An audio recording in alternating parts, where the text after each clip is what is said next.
Chapter 81. The Pequod Meets the Virgin. The predestinated day arrived, and we duly met the ship Jungfrau, Derek de Deer, master, of Bremen, at one time the greatest whaling people in the world. The Dutch and Germans are now among the least, but here and there, at very wide intervals of latitude and longitude, you still occasionally meet with their flag in the Pacific. For some reason, the Jungfrau seemed quite eager to pay her respects. While yet some distance from the Pequod, she rounded to, and dropping a boat. Her captain was impelled towards us, impatiently standing in the bows instead of the stern. "What is he in his hand there?" cried Starbuck, pointing to something wavingly held by the German. "Impossible! A lamp feeder!" "Not that," said Stubb. No, it's a coffee pot, Mr. Starbuck. He's coming off to make us our coffee, is the yarman. Don't you see that big tin can there alongside of him? That's his boiling water. Oh, he's all right, is the yarman. "Go along with you," cried Flask. "It's a lamp feeder and an oil can. He's out of oil, and has come a-begging." However curious it may seem for an oil ship to be borrowing oil on the whale ground, and however much it may inadvertently contradict the old proverb about carrying coals to Newcastle, yet sometimes such a thing really happens, and in the present case, Captain Derek de Deer did indubitably conduct a lamp feeder as Flask did declare. As he mounted the deck, Ahab abruptly accosted him, without at all heeding what he had in his hand, but in his broken lingo the German soon evinced his complete ignorance of the white whale, immediately turning the conversation to his lamp feeder and oil can, with some remarks touching his having to turn into his hammock at night, in profound darkness, his last drop of Bremen oil being gone, and not a single flying fish yet captured to supply the deficiency, concluding by hinting that his ship was indeed what in the fishery is technically called a clean one, that is, an empty one, well deserving the name of Jungfrau or the Virgin.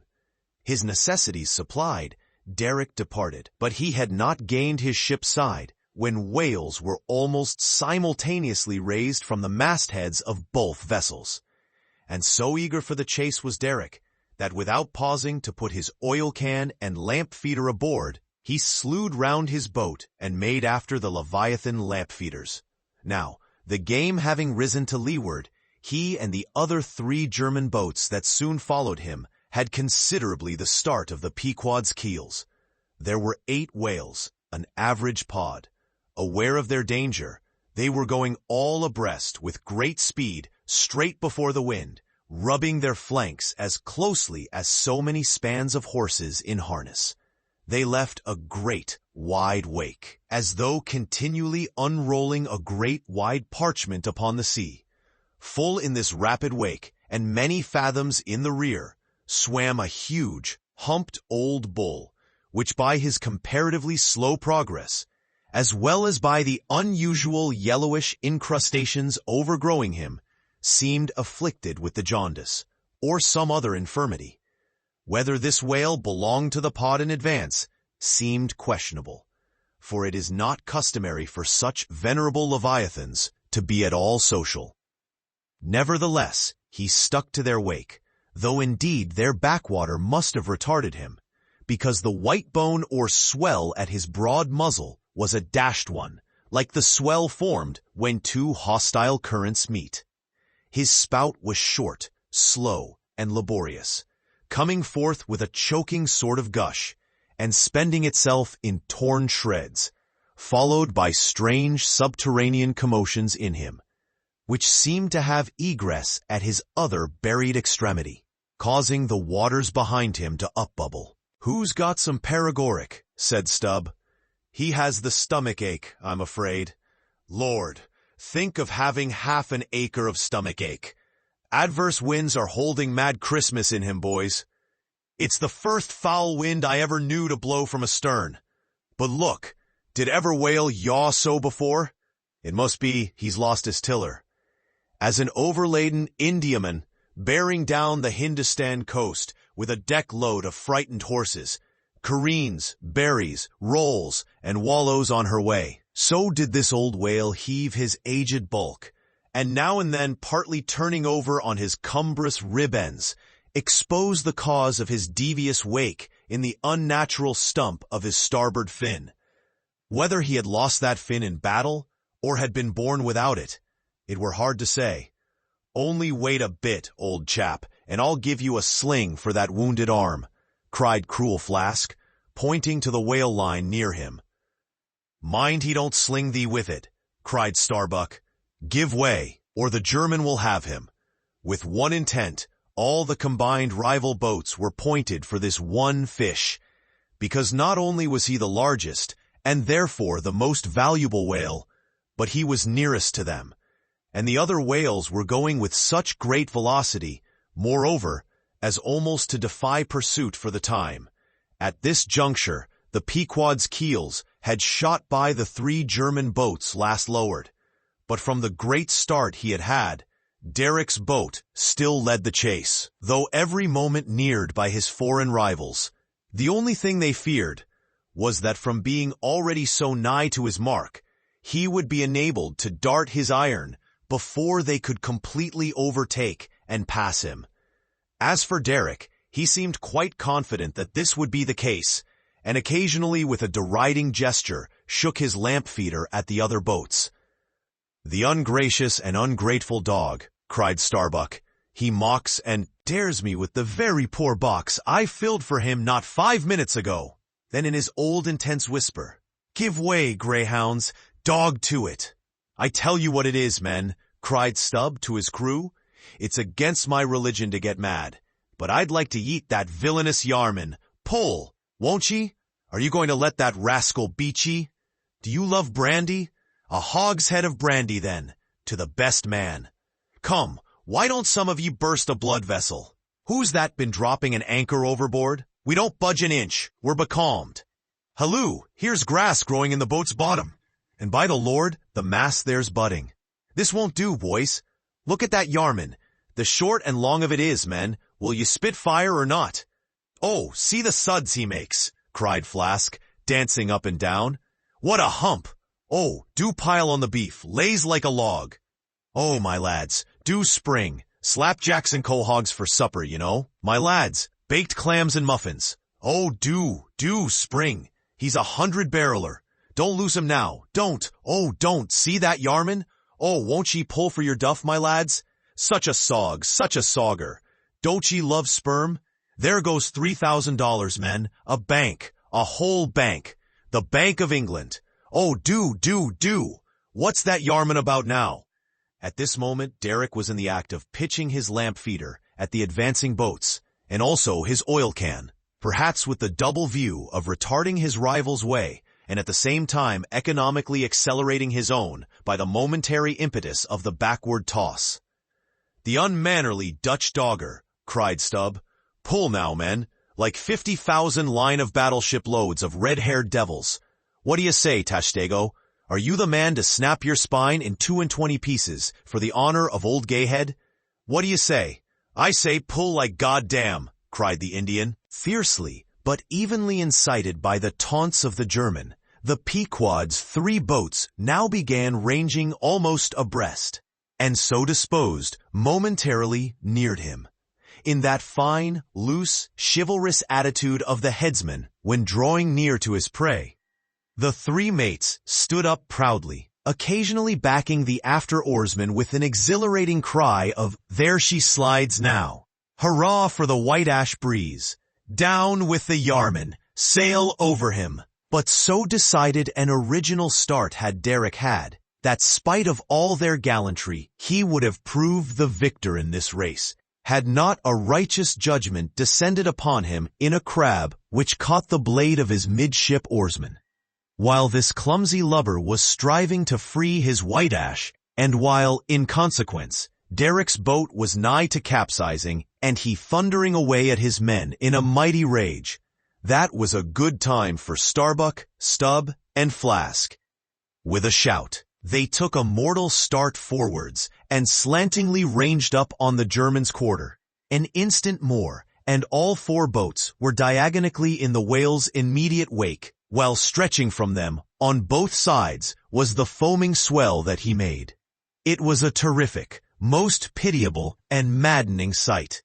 The whale was now going head out and sending his spout before him in a continual tormented jet, while his one poor fin beat his side in an agony of fright. Now to this hand, now to that, he yawed in his faltering flight, and still at every billow that he broke, he spasmodically sank in the sea, or sideways rolled towards the sky his one beating fin. So have I seen a bird, with clipped wing, making affrighted, broken circles in the air, vainly striving to escape the piratical hawks. But the bird has a voice, and with plaintive cries will make known her fear. But the fear of this vast dumb brute of the sea was chained up and enchanted. In him, he had no voice, save that choking respiration through his spiracle, and this made the sight of him unspeakably pitiable. While still in his amazing bulk, portcullis jaw, and omnipotent tail, there was enough to appall the stoutest man who so pitied. Seeing now that but a very few moments more would give the Pequod's boats the advantage, and rather than be thus foiled of his game, Derrick chose to hazard what to him must have seemed a most unusually long dart, ere the last chance would forever escape. But no sooner did his harpooner stand up for the stroke than all three tigers, Queequeg, Tashtego, Daggoo, instinctively sprang to their feet, and standing in a diagonal row, simultaneously pointed their barbs, and darted over the head of the German harpooner. Their three Nantucket irons entered the whale, blinding vapors of foam and white fire. The three boats, in the first fury of the whale's headlong rush, bumped the Germans aside with such force that both Derrick and his baffled harpooner were spilled out and sailed over by the three flying keels. "Don't be afraid, my butterboxes," cried Stubb, casting a passing glance upon them as he shot by. "You'll be picked up presently. All right. I saw some sharks astern. St. Bernard's dogs, you know, relieve distressed travelers. Hurrah! This is the way to sail now. Every keel a sunbeam. Hurrah! Here we go like three tin kettles at the tail of a mad cougar. This puts me in mind of fastening to an elephant in a tilbury on a plain. Makes the wheel spokes fly, boys, when you fasten to him that way. And there's danger of being pitched out, too, when you strike a hill. Hurrah! This is the way a fellow feels when he's going to Davy Jones. All a rush down an endless inclined plane. Hurrah! This whale carries the everlasting mail." But the monster's run was a brief one. Giving a sudden gasp, he tumultuously sounded. With a grating rush, the three lines flew round the loggerheads with such a force as to gouge deep grooves in them. While so fearful were the harpooneers that this rapid sounding would soon exhaust the lines, that using all their dexterous might, they caught repeated smoking turns with the rope to hold on, till at last, owing to the perpendicular strain from the lead-lined chocks of the boats, whence the three ropes went straight down into the blue, the gunwales of the bows were almost even with the water, while the three sterns tilted high in the air, and the whale soon ceasing to sound. For some time they remained in that attitude, fearful of expending more line, though the position was a little ticklish. But though boats have been taken down and lost in this way, yet it is this holding on, as it is called, this hooking up by the sharp barbs of his live flesh from the back, this it is that often torments the Leviathan into soon rising again to meet the sharp lance of his foes. Yet not to speak of the peril of the thing, it is to be doubted whether this course is always the best, for it is but reasonable to presume that the longer the stricken whale stays under water, the more he is exhausted, owing to the enormous surface of him. In a full-grown sperm whale, something less than 2,000 square feet, the pressure of the water is immense. We all know what an astonishing atmospheric weight we ourselves stand up under, even here, above ground, in the air. How vast, then, the burden of a whale, bearing on his back a column of 200 fathoms of ocean. It must at least equal the weight of 50 atmospheres. One whaleman has estimated it at the weight of 20 line of battleships, with all their guns and stores and men on board. As the 3 boats lay there on that gently rolling sea, gazing down into its eternal blue noon, and is not a single groan or cry of any sort, nay, not so much as a ripple or a bubble came up from its depths. What landsman would have thought that beneath all that silence and placidity, the utmost monster of the seas was writhing and wrenching in agony? Not 8 inches of perpendicular rope were visible at the bows. Seems it credible that by 3 such thin threads, the great Leviathan was suspended like the big weight to an 8-day clock. Suspended? And to what? To 3 bits of board. Is this the creature of whom it was once so triumphantly said, "Canst thou fill his skin with barbed irons, or his head with fish spears? The sword of him that layeth at him cannot hold, the spear, the dart, nor the habergeon. He esteemeth iron as straw, the arrow cannot make him flee. Darts are counted as stubble. He laugheth at the shaking of a spear." This the creature? This he? Oh, that unfulfillments should follow the prophets, for with the strength of 1,000 thighs in his tail, Leviathan had run his head under the mountains of the sea, to hide him from the Pequod's fish spears. In that sloping afternoon sunlight, the shadows that the 3 boats sent down beneath the surface must have been long enough and broad enough to shade half Xerxes' army. Who can tell how appalling to the wounded whale must have been such huge phantoms flitting over his head? "Stand by, men, he stirs," cried Starbuck, as the 3 lines suddenly vibrated in the water, distinctly conducting upwards to them, as by magnetic wires, the life and death throbs of the whale, so that every oarsman felt them in his seat. The next moment, relieved in great part from the downward strain at the bows, the boats gave a sudden bounce upwards, as a small ice field will when a dense herd of white bears are scared from it into the sea. Haul in, cried Starbuck again. "He's rising."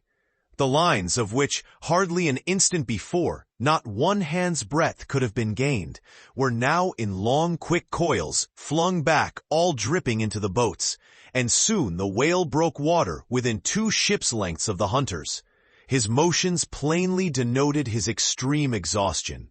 In most land animals, there are certain valves or floodgates in many of their veins, whereby, when wounded, the blood is in some degree at least instantly shut off in certain directions.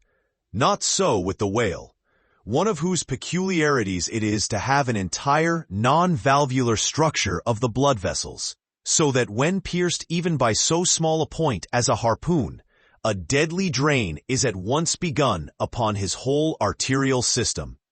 And when this is heightened by the extraordinary pressure of water at a great distance below the surface, his life may be sent to pour from him in incessant streams. Yet so vast is the quantity of blood in him, and so distant and numerous its interior fountains, that he will keep thus bleeding and bleeding for a considerable period. Even as in a drought, a river will flow, whose source is in the wellsprings of far-off and undiscernible hills. Even now, when the boats pulled upon this whale, and perilously drew over his swaying flukes, and the lances were darted into him, they were followed by steady jets from the new-made wound, which kept continually playing, while the natural spout-hole in his head was only at intervals, however rapid, sending its affrighted moisture into the air.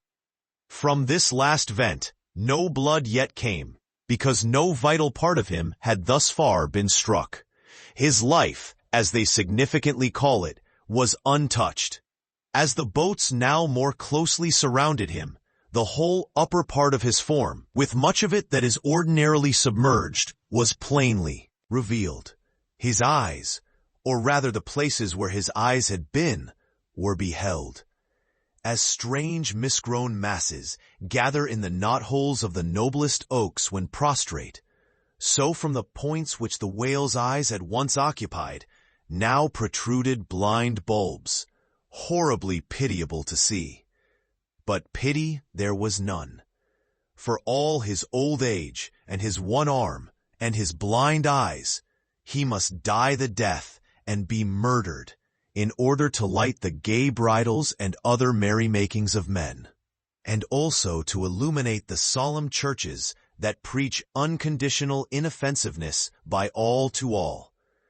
Still rolling in his blood, at last he partially disclosed a strangely discolored bunch or protuberance, the size of a bushel, low down on the flank. "A nice spot," cried Flask. "Just let me prick him there once." "Avast!" cried Starbuck. "There's no need of that." But humane Starbuck was too late. At the instant of the dart, an ulcerous jet shot from this cruel wound. And goaded by it into more than sufferable anguish, the whale, now spouting thick blood, with swift fury, blindly darted at the craft, bespattering them and their glorying crews all over with showers of gore, capsizing Flask's boat and marring the bows. It was his death stroke, for, by this time, so spent was he by loss of blood, that he helplessly rolled away from the wreck he had made, lay panting on his side, impotently flapped with his stumped fin. Then, over and over, slowly revolved like a waning world, turned up the white secrets of his belly, lay like a log, and died. It was most piteous, that last expiring spout, as when by unseen hands the water is gradually drawn off from some mighty fountain, and with half-stifled melancholy gurglings, the spray column lowers and lowers to the ground. So the last long dying spout of the whale. Soon, while the crews were awaiting the arrival of the ship, the body showed symptoms of sinking with all its treasures unrifled. Immediately, by Starbuck's orders, lines were secured to it at different points, so that ere long every boat was a buoy, the sunken whale being suspended a few inches beneath them by the cords. By very heedful management, when the ship drew nigh, the whale was transferred to her side, and was strongly secured there by the stiffest fluke chains, for it was plain that unless artificially upheld, the body would at once sink to the bottom. It so chanced that almost upon first cutting into him with the spade, the entire length of a corroded harpoon was found embedded in his flesh, on the lower part of the bunch before described. But as the stumps of harpoons are frequently found in the dead bodies of captured whales, with the flesh perfectly healed around them, and no prominence of any kind to denote their place, therefore, there must needs have been some other unknown reason in the present case fully to account for the ulceration alluded to. But still more curious was the fact of a lance head of stone being found in him, not far from the buried iron, the flesh perfectly firm about it. Who had darted that stone lance, and when? It might have been darted by some Norwest Indian long before America was discovered. What other marvels might have been rummaged out of this monstrous cabinet, there is no telling. But a sudden stop was put to further discoveries, by the ships being unprecedentedly dragged over sideways to the sea, owing to the body's immensely increasing tendency to sink. However, Starbuck, who had the ordering of affairs, hung on to it to the last, hung on to it so resolutely, indeed, that when at length the ship would have been capsized, if still persisting in locking arms with the body, then, when the command was given to break clear from it, such was the immovable strain upon the timber heads to which the fluke chains and cables were fastened, that it was impossible to cast them off. Meantime, everything in the Pequod was aslant. To cross to the other side of the deck was like walking up the steep gabled roof of a house. The ship groaned and gasped. Many of the ivory inlayings of her bulwarks and cabins were started from their places by the unnatural dislocation. In vain handspikes and crows were brought to bear upon the immovable fluke chains to pry them adrift from the timberheads, and so low had the whale now settled that the submerged ends could not be at all approached, while every moment whole tons of ponderosity seemed added to the sinking bulk, and the ship seemed on the point of going over. hold on, won't ye?" cried Stubb to the body. "Don't be in such a devil of a hurry to sink. By thunder, men! We must do something, or go for it. No use prying there. Avast, I say, with your handspikes, and run one of ye for a prayer book and a penknife, and cut the big chains." "Knife? Aye, aye," cried Queequeg, and seizing the carpenter's heavy hatchet, he leaned out of a porthole, and steel to iron, began slashing at the largest fluke chains. But a few strokes, full of sparks, were given when the exceeding strain affected the rest. With a terrific snap, every fastening went adrift. The ship righted, the carcase sank. Now this occasional inevitable sinking of the recently killed sperm whale is a very curious thing, nor has any fisherman yet adequately accounted for it. Usually the dead sperm whale floats with great buoyancy, with its side or belly considerably elevated above the surface. If the only whales that thus sank were old, meager, and broken-hearted creatures, their pads of lard diminished, and all their bones heavy and rheumatic, then you might with some reason assert that this sinking is caused by an uncommon specific gravity in the fish so sinking, consequent upon this absence of buoyant matter in him. But it is not so, for young whales in the highest health and swelling with noble aspirations, prematurely cut off in the warm flush and May of life, with all their panting lard about them, even these brawny, buoyant heroes do sometimes sink. Be it said, however, that the sperm whale is far less liable to this accident than any other species. Where one of that sort go down, 20 right whales do. This difference in the species is no doubt imputable in no small degree to the greater quantity of bone in the right whale, his Venetian blinds alone sometimes weighing more than a ton. From this encumbrance, the sperm whale is wholly free. But there are instances where after the lapse of many hours or several days, the sunken whale again rises, more buoyant than in life. But the reason of this is obvious. Gases are generated in him. He swells to a prodigious magnitude, becomes a sort of animal balloon. A line of battleship could hardly keep him under then.